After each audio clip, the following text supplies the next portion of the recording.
Good morning, good afternoon, and good evening, everybody. My name is Eddie Bardi, and I'm the Programs Director for ADRA Norway. I'd like to share a short presentation or an introduction on inclusive education. UNESCO defines inclusive education as the process of strengthening the capacity of the education system to reach out to all learners. Another organization, such as Save the Children, defines inclusive education as equity in access and participation, and responding positively to the individual learning needs and competencies of all children. And why do we talk about inclusive education? Because in the world in 2015, 260 million children and youth were out of school. And many more of those who go to school cannot read and write. Here are a couple of statistics from 2015. In grade three, 90% of children are unable to read and do basic numeracy, and 30% of children in grade 7. So we're talking about inclusive. We're looking at a different category of children that are excluded from education. And Tomaszewski has given us a list of those. So we look out for those groups of children when we implement our programs.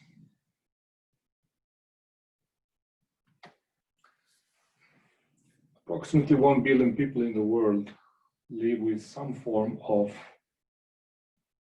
disability. In the global south or developing countries, 3/4 of people living with a disability are women. 19% of women across the world have a disability compared to 12% of men. However, it's important to remember that these estimates may not be completely accurate. In addition, men with disabilities are almost twice as likely to be employed compared to women with disabilities.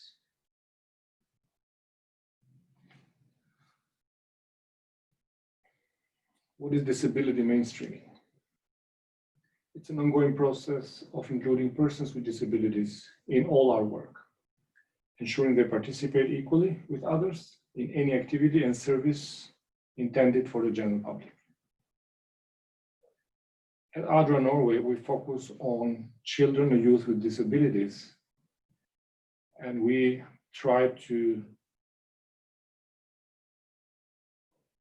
get the full concept of this definition as it is stated in the first article of the Convention on the Rights of People with Disability, which says, who have long-term physical, mental, intellectual, or sensory impairments, which in interaction with various barriers may hinder their full and effective participation in society on an equal basis with others.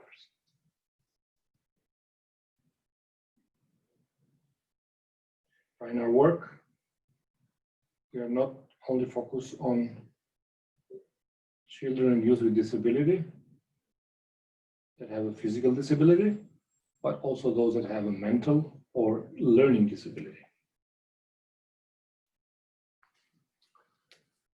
I want to share a couple of pictures and concepts. The first one on the left, it talks about equality. And in this context means that we do provide the same kind of services and inputs to everybody, despite of their needs. So what we do, we provide the same input, and then we see that not everybody enjoys the benefits of this, of what we provide in the same way. So some people are still excluded or partly included. Then we go to the second picture, we bring the notion of equity.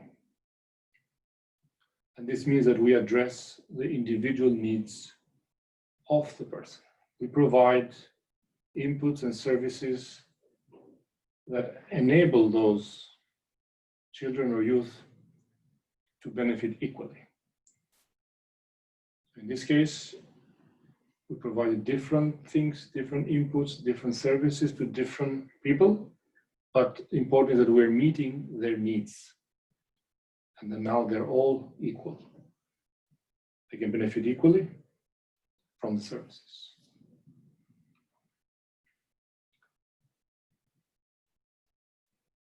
Children with disabilities are falling behind in learning outcomes compared to children without disabilities. They are left behind, they are not counted, they are not visible, they are not identified. Girls with disabilities are particularly disadvantaged. Boys with disabilities have almost 1 year more of schooling than girls with disabilities. And men with disabilities have higher literacy rates than women with disabilities. So we'll see that in this work, disability and gender, disability, education, and gender interact very strongly together. Meanwhile, girls represent 2/3 of the total number of children out of school. As I said earlier, there is still not accurate data on children with disabilities and education. We believe there is an underreporting, same way like the World Bank report says. We also feel that education is very much linked to protection. And why? Because we believe that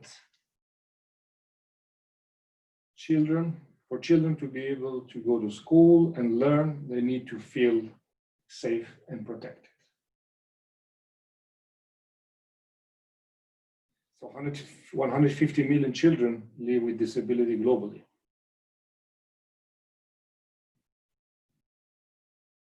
And are subject to 3 to 4 times more violence than children without disability.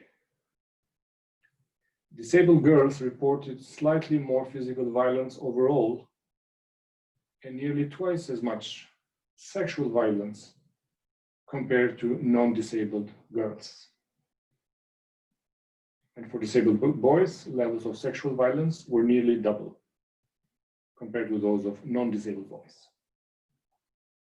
Now, both boys and girls with disabilities have reported that more emotional violence and neglect from school staff, like from teachers, head teachers, etc. Sexual violence from male peers and disabled girls have reported more emotional violence from female peers.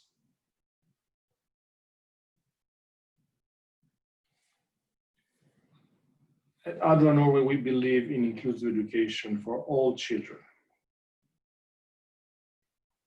including inclusive education for children with disabilities.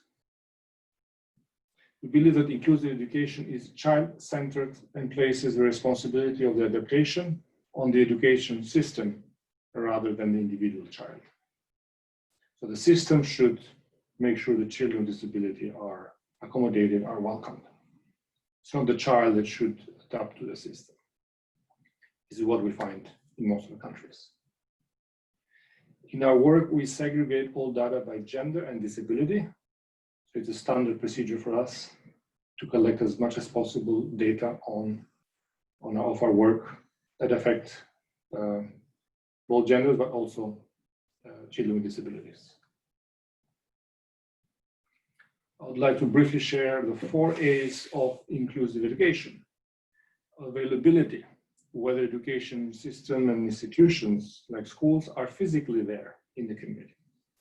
Accessibility, and this has to do with fees, with regulations, with distance to school, transportation means, limitations deciphering whether children can access education. Acceptability. We look at the quality of education. Are we meeting the educational needs of the child? Adaptability is the ability to adapt to relevance and needs of the child.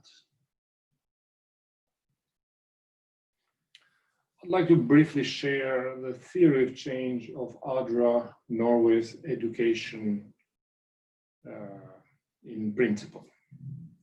I think at the core of our education program and our education policies and our education work is all learners should feel safe, included, engaged, supported, and are learning. And then we work with all the different stakeholders to build partnerships and nurture relationships and make sure that everybody contributes to strengthen an education system. But the focus is on the child. We call it a child focus, a learner focused education work. I would like to share some very important and useful resources for each one of you that is going to practice inclusive education with a BRIGHT project. Got resources from INEE. We have a lot of resources on the websites from DFID, Right to Education. World Bank has some publications like a regular, especially the World Development Report for 2018. Very important resource is ADRA Network Education Technical Learning Lab. If some of you have never been able to go and visit the ENET site of the Education Technical Learning Lab, go there. There are a lot of resources. If some of you have a special interest on education and inclusive education, send an email and ask to be a member of this Technical Learning Lab. And this was my presentation for today. If you have any questions or if even a comment, feel free to send an email to my email or to ADRA Canada, and we're happy to entertain all your questions in the next video. Have a good day, and thank you very much.